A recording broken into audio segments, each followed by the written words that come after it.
She was paralyzed, unwanted, and used as a bargaining chip in a ruthless land deal. But when she arrived at her new home, what she discovered wasn't what anyone expected. Thank you so much for watching and for all your comments. Let me know at the end if you liked the story, and where you're watching from, and why you're following this. In the sprawling landscape of 1870s Nebraska, where the golden wheat fields stretched toward the horizon, stood the imposing mansion of Cornelius Blackwood. The railroad tycoon's wealth was evident in every corner of his estate, but within those opulent walls lived his greatest disappointment, his daughter, Eleanor. At 23, Eleanor Blackwood spent her days confined to a wheelchair, paralyzed from the waist down after a riding accident 7 years prior. The morning light filtered through the lace curtains as she sat by her bedroom window, watching farmhands work the distant fields. "Miss Eleanor, your father requests your presence in the study," announced Martha, the housekeeper who had been with the family since Eleanor was a child. Eleanor's slender fingers gripped the wheels of her chair. "Did he mention why?" "No, miss. But Mr. Whitaker is with him." Eleanor's heart sank.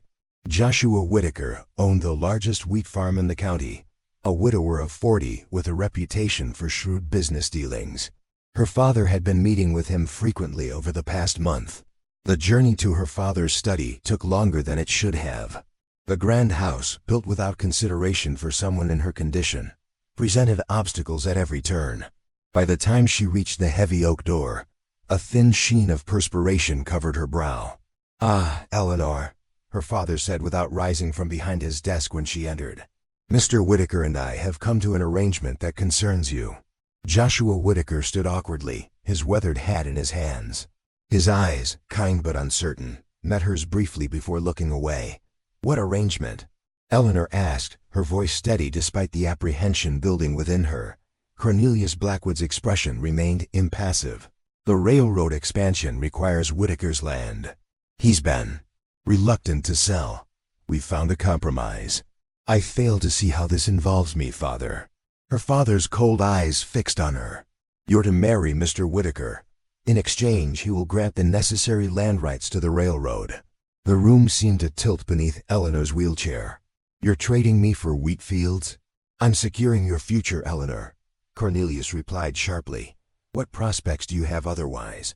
A woman in your condition." Eleanor's gaze shifted to Whitaker, who had the decency to look uncomfortable. "And you, sir? Do you agree to this arrangement?" Joshua cleared his throat. "Miss Blackwood, I understand this is unexpected. I have a daughter, Sarah, who's 12. She needs a mother's guidance. I need help managing the household. It would be a practical arrangement for us both." "Practical," Eleanor echoed, the word bitter on her tongue. "When would this practical arrangement begin?" "The papers are being drawn up," her father said, turning his attention back to the documents on his desk. "You'll be married within the month. Martha will help you prepare." As Eleanor wheeled herself from the room, her thoughts whirled like autumn leaves in a storm. The hallway stretched before her, suddenly seeming like the path to an inescapable future. Later that evening, as Martha helped her prepare for bed, Eleanor finally gave voice to her fears. "He's selling me, Martha. Like I'm another piece of property." The older woman's hands were gentle as she brushed Eleanor's long chestnut hair. "Mr. Whitaker isn't a cruel man, from what I've heard. His farm is prosperous, and his daughter is said to be a sweet child. But I don't love him. I don't even know him." Martha sighed, setting down the brush. "Love is a luxury, Miss Eleanor. Sometimes we must make do with respect and kindness. Those can grow into something deeper, given time." Eleanor turned to gaze out the window at the night sky. "What if I refuse? Your father is not a man who accepts refusal." The truth of those words settled heavily on Eleanor's shoulders. In the reflection of the glass, she saw not just herself, but the ghost of the life she might have had before the accident, before she became a burden, a disappointment, and now a bargaining chip. "Perhaps," Eleanor whispered, more to herself than to Martha, "this is the best I can hope for." The following days passed in a blur of preparations. Eleanor met with Joshua Whitaker, twice more brief, stilted encounters under Cornelius's watchful eye. She learned that the Whitaker farm lay 20 miles to the west, that Joshua had been widowed for 5 years, and that his daughter Sarah had been raised primarily by a succession of housekeepers. She's a bright girl, Joshua told her during their second meeting, something akin to warmth entering his voice for the first time. Loves books. Reminds me of how folks describe you. Eleanor offered a small smile in return. I would like to meet her before the wedding. I'll bring her next time, he promised. True to his word, Joshua arrived 3 days later with Sarah in tow. The girl was tall for 12, with her father's sandy hair and a smattering of freckles across her nose. She approached Eleanor's wheelchair with curiosity rather than the pity or discomfort most people displayed. Father says you know stories, Sarah said without preamble. Is that true? Eleanor blinked in surprise. Yes, I read quite a lot. We don't have many books at home, Sarah continued. Father tries, but he doesn't know which ones are good. Joshua shuffled his feet. I'm afraid literature isn't my strong suit. For the first time since learning of her impending marriage, Eleanor felt a small spark of purpose. Perhaps I could help with that. As they sat in the garden, Eleanor found herself telling Sarah about Jane Austen and Charles Dickens, about heroines who overcome adversity and found happiness despite the odds. Sarah listened with rapt attention, while Joshua observed from a respectful distance, something unreadable in his expression. When they left, Eleanor found herself watching their wagon until it disappeared down the long driveway. The prospect of her future had shifted slightly, not drastically, but enough to introduce a glimmer of possibility where before there had been only resignation. It seems the girl has taken a liking to you, her father commented at dinner that evening. Good, that will make the transition smoother. Eleanor set down her fork. The transition to becoming a commodity in your business dealings? Cornelius's jaw tightened. You've always had a flair for dramatics, Eleanor. This arrangement benefits everyone. Whitaker gets a wife and mother for his child. You get a purpose beyond sitting at that window watching life pass by, and the railroad expansion continues as planned. And you, father? What do you get? Progress, he answered simply. The future waits for no one, least of all those who cling to sentimentality. That night, as Eleanor lay awake, she wondered what her mother would have thought of this arrangement. Catherine Blackwood had been dead for 15 years, but Eleanor still remembered her gentle nature, so at odds with her husband's calculating ambition. Would she have protested, or would she have counseled acceptance, as Martha had? The answer remained elusive as sleep finally claimed her. Dreams of wheat fields and railroad tracks intertwining beneath a vast open sky. The wedding took place on a crisp October morning, a small affair in the Blackwood family chapel. Eleanor wore a cream-colored dress that Martha had altered to accommodate her wheelchair. As Joshua Whitaker placed a simple gold band on her finger, his hands were steady, but his eyes uncertain. I will do right by you, he whispered, words meant only for her ears as the minister pronounced them husband and wife. Eleanor nodded, her throat too tight for speech. She searched his face for any sign of disappointment or regret, but found only solemn resolve.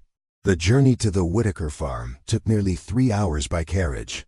Eleanor watched through the window as the landscape transformed from the manicured gardens of her father's estate to the wild, open prairie.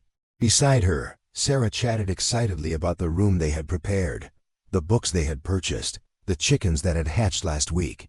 Joshua rode ahead on horseback, his broad shoulders silhouetted against the afternoon sky. Eleanor found herself studying him, this man who was now her husband, yet remained largely a stranger. When they finally arrived, Eleanor's first impression was of warmth. Unlike the imposing grandeur of the Blackwood mansion, the Whitaker farmhouse was modest but welcoming. A 2-story structure of weathered wood with a wide porch and climbing roses that had turned scarlet with the changing season. It's not what you're accustomed to, Joshua said, helping her from the carriage into her wheelchair. It's lovely, Eleanor replied, and meant it. After the cold opulence of her father's house, there was something refreshing about the straightforward honesty of this place. The interior revealed thoughtful preparation. Doorways had been widened, a ramp had been built at the back entrance, and her bedroom had been arranged on the ground floor, adjacent to a small sitting room.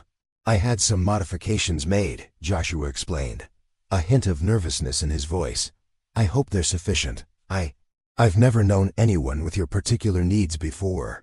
Eleanor felt a sudden rush of gratitude. This is more consideration than I've been shown in many years, Mr. Whitaker. Joshua, he corrected gently. We are married now, after all." That evening, Mrs. Cooper, the housekeeper, served a simple but hearty meal. As they ate, Sarah dominated the conversation, filling the potential awkwardness with stories about the farm, the neighbors, and the local school she attended. "Will you be my teacher now?" she asked Eleanor. "Father says you're very educated." Eleanor glanced at Joshua, who nodded encouragingly. "If you'd like. Though I suspect you may already know more about farming than I ever will," Sarah grinned. "I can teach you about that. And you can teach me about books and history and whatever else you know." Later, when Sarah had gone to bed, Eleanor and Joshua sat in the parlor. The silence between them was palpable, filled with unasked questions and unspoken fears. "I know this isn't what you would have chosen," Joshua finally said, staring into the fire. "I want you to know that I don't expect. That is, our arrangement can be whatever makes you comfortable." Eleanor studied her hands. "Why did you agree to my father's proposition? Surely there were other ways to resolve the land dispute." Joshua sighed, running a hand through his hair. "Your father is not a man who takes no for an answer. The land he wants has been in my family for 3 generations. It's where my wife is buried." He paused, emotion briefly tightening his features. "When he suggested this arrangement, I initially refused. But then he mentioned you." "Me?" "He said you were educated, cultured, that you needed purpose, that Sarah needed guidance I couldn't provide." Joshua met her gaze directly. "I've managed the farm and raised Sarah alone since Mary died, but I know my limitations. Sarah is becoming a young woman, and there are things she needs that I don't know how to give her." Eleanor absorbed his words, recognizing the honest vulnerability in them. "And what do you need, Joshua?" He seemed startled by the question. "I haven't thought much about that in years." "Perhaps you should," she said softly.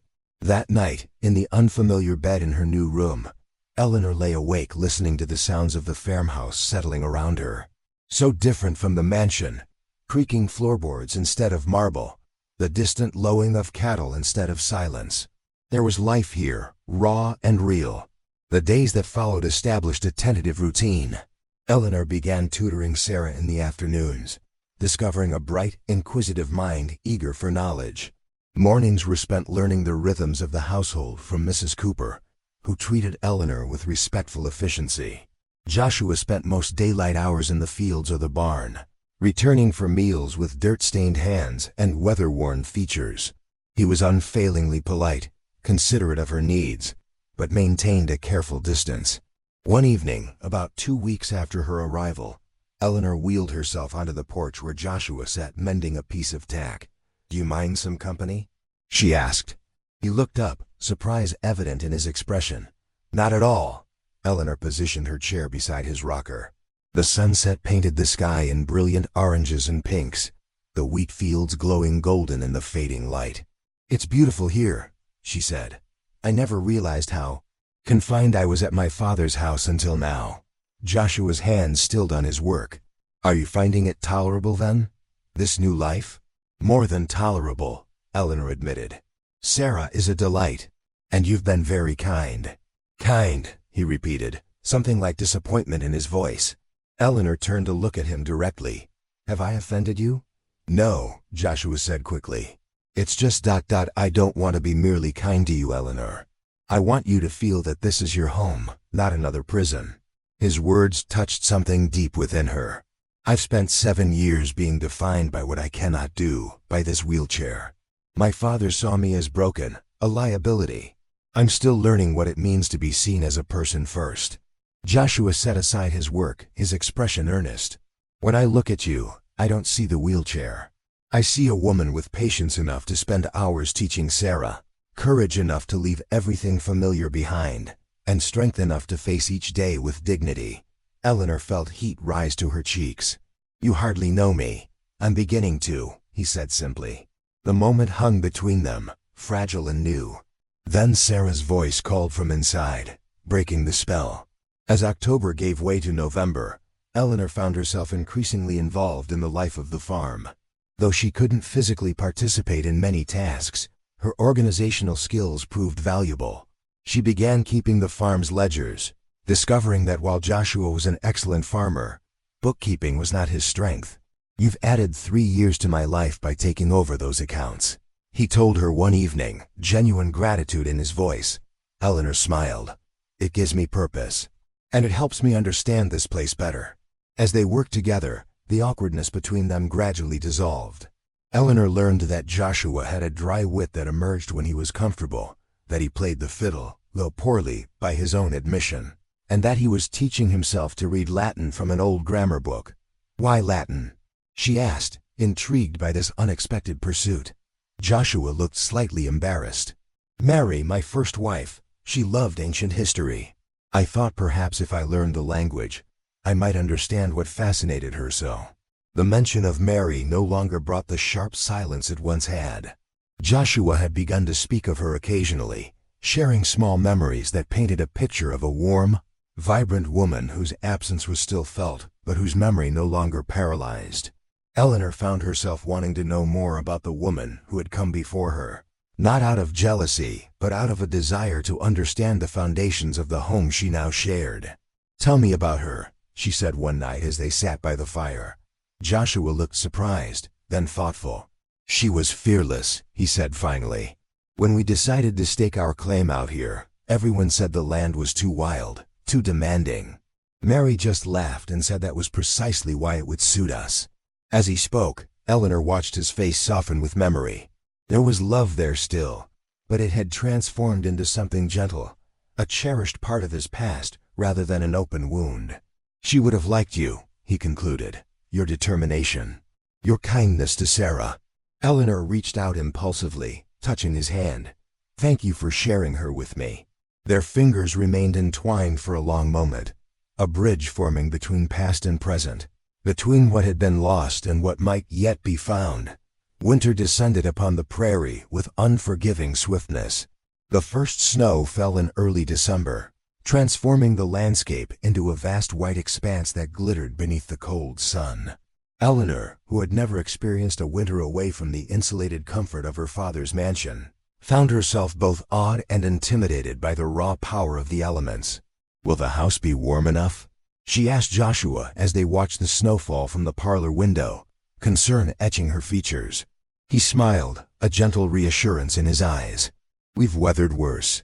The cellar is stocked, the woodpile is high, and the livestock are secure in the barn. This is our 6th winter here.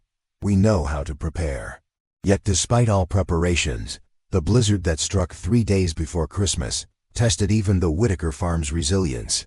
The wind howled like a living thing, rattling windows and driving snow into drifts taller than a man.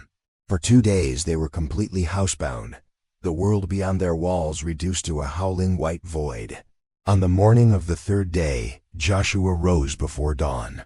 "I need to check the barn," he told Eleanor, pulling on his heaviest coat. "Some of the ewes are pregnant, and I'm worried about how they're faring." Eleanor watched from the window as he battled his way through the snow, a solitary figure leaning into the wind. An hour passed, then 2.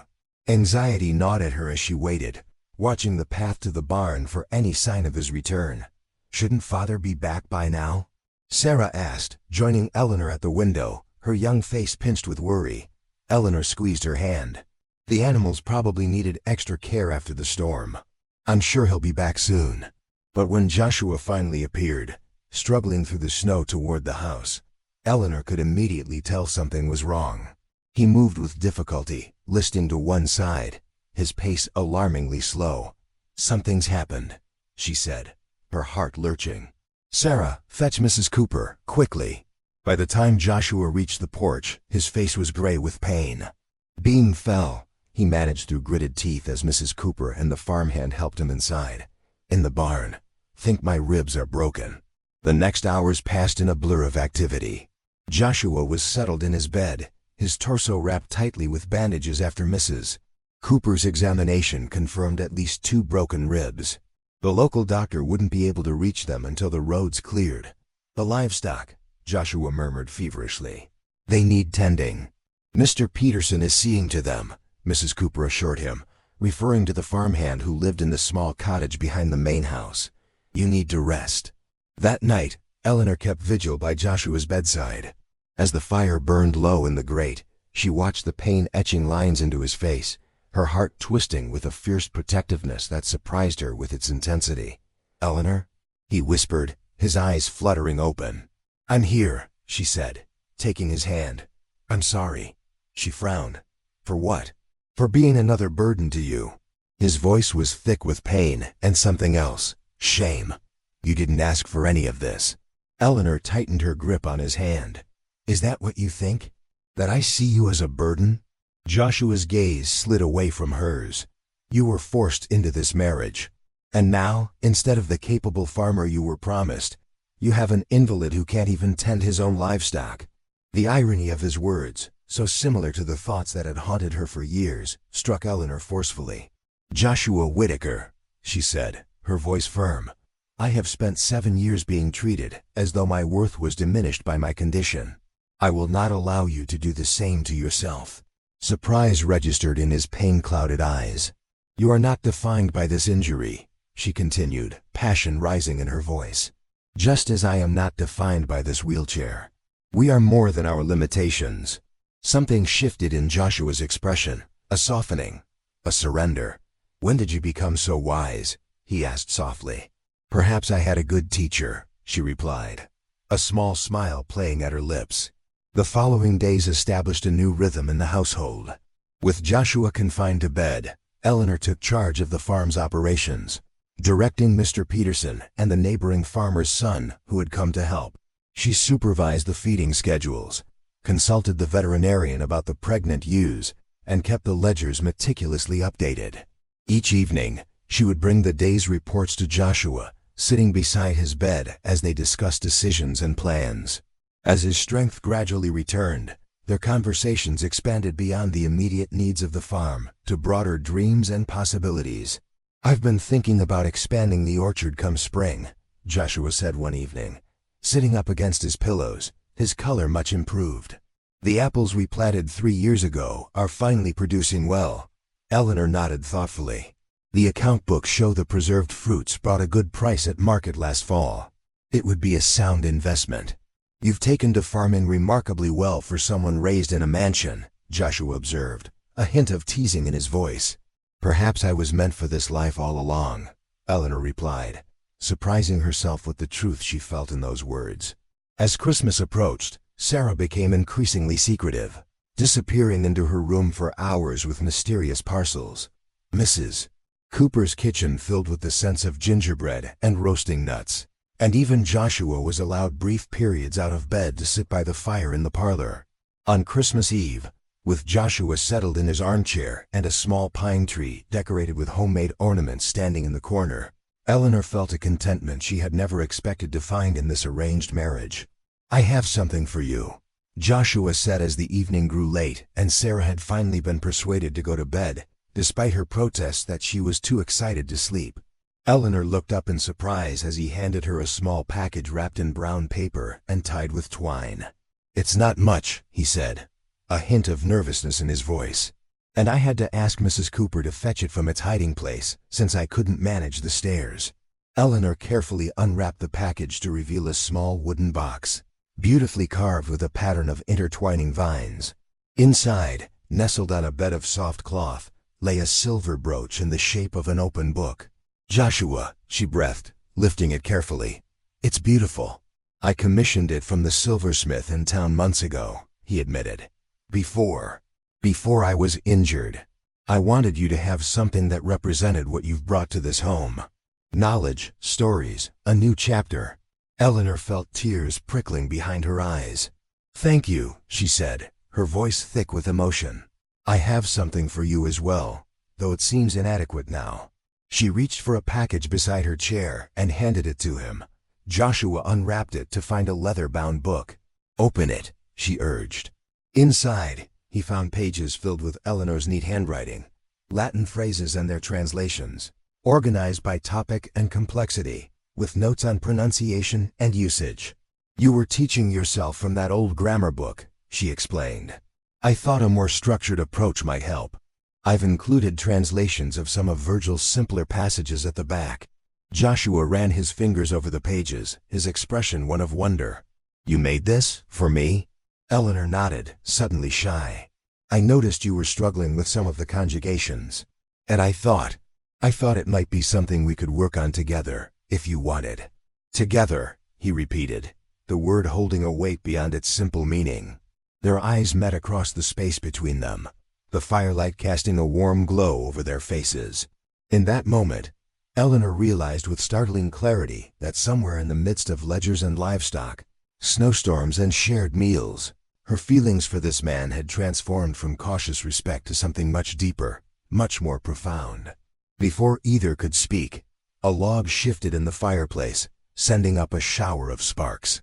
The spell broken, Eleanor busied herself with straightening her skirts while Joshua carefully closed the book, his fingers lingering on its cover. "Merry Christmas, Eleanor," he said softly. "Merry Christmas, Joshua," she replied, her heart full of a happiness she had never dared to imagine. Spring came to the prairie in a riot of green, transforming the harsh winter landscape into a canvas of wildflowers and new growth. As the days lengthened and warmed, Joshua's strength returned fully. Eleanor watched with quiet pride as he resumed his work in the fields, his movements confident and sure once more. The months of winter confinement had changed something fundamental between them. What had begun as an arrangement of convenience had evolved into a partnership of genuine affection and mutual respect. They moved around each other with the easy familiarity of people who had found their complementary rhythms, each strengthening where the other faltered. One bright April morning, as Eleanor sat on the porch shelling peas with Sarah, a cloud of dust on the horizon announced an approaching rider. Who could that be? Sarah wondered, shading her eyes against the sun. Eleanor felt a flutter of unease. They rarely received visitors this far from town, especially on a weekday when most men would be tending their fields. As the rider drew closer, Eleanor's unease crystallized into dread. Even at a distance, she recognized the rigid posture, the impeccable attire. Cornelius Blackwood had come to the Whitaker farm. "Sarah," Eleanor said, keeping her voice steady, "please go find your father and tell him we have a visitor. Then help Mrs. Cooper prepare some refreshments." The girl hesitated, sensing Eleanor's tension, but nodded and hurried off toward the fields where Joshua was working. Eleanor straightened her dress and positioned her wheelchair at the top of the porch ramp, determined to meet her father with as much dignity as possible. It had been 6 months since she had last seen him, 6 months with not so much as a letter inquiring after her welfare. Cornelius Blackwood reined in his horse at the edge of the yard, his critical gaze sweeping over the modest farmhouse and well-tended garden before settling on his daughter. "Eleanor," he said by way of greeting, dismounting with the fluid grace of a man half his age. "Father," she replied, her voice cool. "This is an unexpected visit." He climbed the steps to the porch, looking distinctly out of place in his fine city clothes. "I was inspecting the new railroad line. It seemed appropriate to check on my investment while in the area." The casual cruelty of his words, reducing her marriage to a business transaction, stung just as he had intended.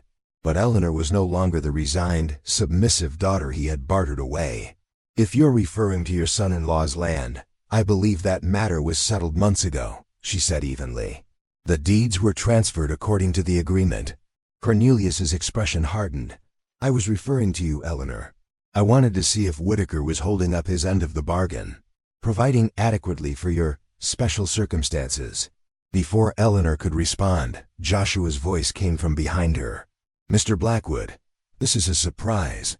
Eleanor turned to see her husband approaching, his work clothes dust-covered, but his posture straight and proud. Sarah hovered uncertainly behind him. "Whitaker," Cornelius acknowledged with a curt nod. "I was just telling Eleanor that I came to ensure she's being properly cared for." Joshua moved to stand beside Eleanor's chair, his hand coming to rest lightly on her shoulder. The simple gesture conveyed a unity that didn't escape Cornelius's notice. "My wife's welfare is my primary concern," Joshua said, emphasis on the word wife, "but perhaps you'd like to come inside, have some refreshments after your journey." The next hour was an exercise in thinly veiled tension. In the parlor, Cornelius sat stiffly on the edge of his chair, accepting tea from Mrs. Cooper with barely concealed disdain. His gaze roamed the simple furnishings, the hand-braided rug, the bookshelves Joshua had built to Eleanor's specifications. "I see you've made some accommodations," he remarked, nodding toward the widened doorways and the ramp visible through the window. "Of course," Joshua replied. "This is Eleanor's home. It should be accessible to her." Cornelius's eyebrows rose slightly. Quite a commitment for a marriage of convenience. Eleanor felt Joshua tense beside her. "Father," she interjected firmly, "regardless of how this marriage began, I am happy here. Happier than I've been in years." Her father's expression remained skeptical. "Indeed? Playing at being a farmer's wife amuses you." "I don't play at anything," Eleanor said, her voice steady. "I manage the household accounts, assist with the farm planning, tutor Sarah, and have started a small business preserving and selling fruits from our orchard in town." "Eleanor's preserves have become quite popular," Sarah added proudly. "Mrs. Henderson at the general store says they sell faster than she can stock them." Cornelius looked genuinely surprised for the first time. "You're engaging in commerce?" "Yes," Eleanor replied simply. "It turns out I have quite a talent for it." A complicated series of emotions crossed her father's face. Disbelief, reluctant respect, and something that might have been regret. "I wouldn't have thought it possible," he said finally. "There are many things you didn't think possible for me," Eleanor said quietly. The silence that followed was heavy with unspoken words and years of misunderstanding. Joshua's hand found Eleanor's, his fingers intertwining with hers in silent support. When Cornelius spoke again, his tone had lost some of its edge. "The railroad line will be completed by summer's end. It will bring changes to this region. More settlers, more trade opportunities. We're prepared," Joshua said. "In fact, we've been discussing expanding our orchard operation with the improved shipping options the railroad will provide." Eleanor nodded. "We've been experimenting with different preservation methods.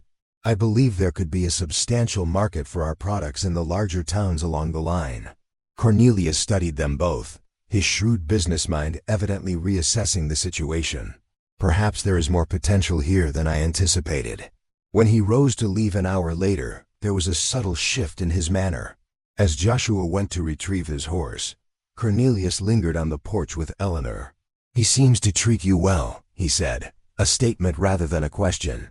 "Better than I could have hoped," Eleanor replied honestly. "He sees me, Father. Not just the wheelchair." Something flickered in Cornelius's eyes, a recognition, perhaps, of his own failure in this regard. "Your mother would be pleased," he said unexpectedly. "She always worried about your happiness." The mention of her mother, so rare from her father's lips, caught Eleanor by surprise. "Did she?" "More than anything." He hesitated, then added gruffly, "She would have handled all this better than I did." It wasn't an apology, not exactly, but it was the closest Cornelius Blackwood had ever come to acknowledging his shortcomings. Eleanor accepted it for what it was. "Perhaps you could visit again," she offered, "when the harvest comes in. See what we've built here." He nodded once, a businessman acknowledging terms. "Perhaps I will." After he had ridden away, Joshua returned to the porch, concern etched on his features. "Are you all right?" Eleanor smiled up at him, a genuine smile that reached her eyes. "Surprisingly, yes. I think that was the first time my father has actually seen me in years." Joshua knelt beside her wheelchair, taking her hands in his. "I see you every day," he said softly. "And every day I thank whatever twist of fate or providence brought you here." Eleanor's heart swelled. "Even though it began as a business transaction?" "Especially because of that," he said with a wry smile. "Your father's railroad scheme gave me something far more valuable than I ever could have anticipated." The tenderness in his eyes was unmistakable, and Eleanor felt herself drawn toward him as surely as the prairie flowers turn toward the sun. "Joshua," she whispered, "I never expected to find love in this arrangement." "Nor I," he admitted, his voice rough with emotion. "But here we are." When he kissed her, it was gentle and questioning at first, then deepening with the certainty of feelings too long held in check. It was their first kiss, yet it carried the weight and warmth of the months they had spent building a life together. Not the life either had envisioned, but one infinitely more precious for having been discovered together.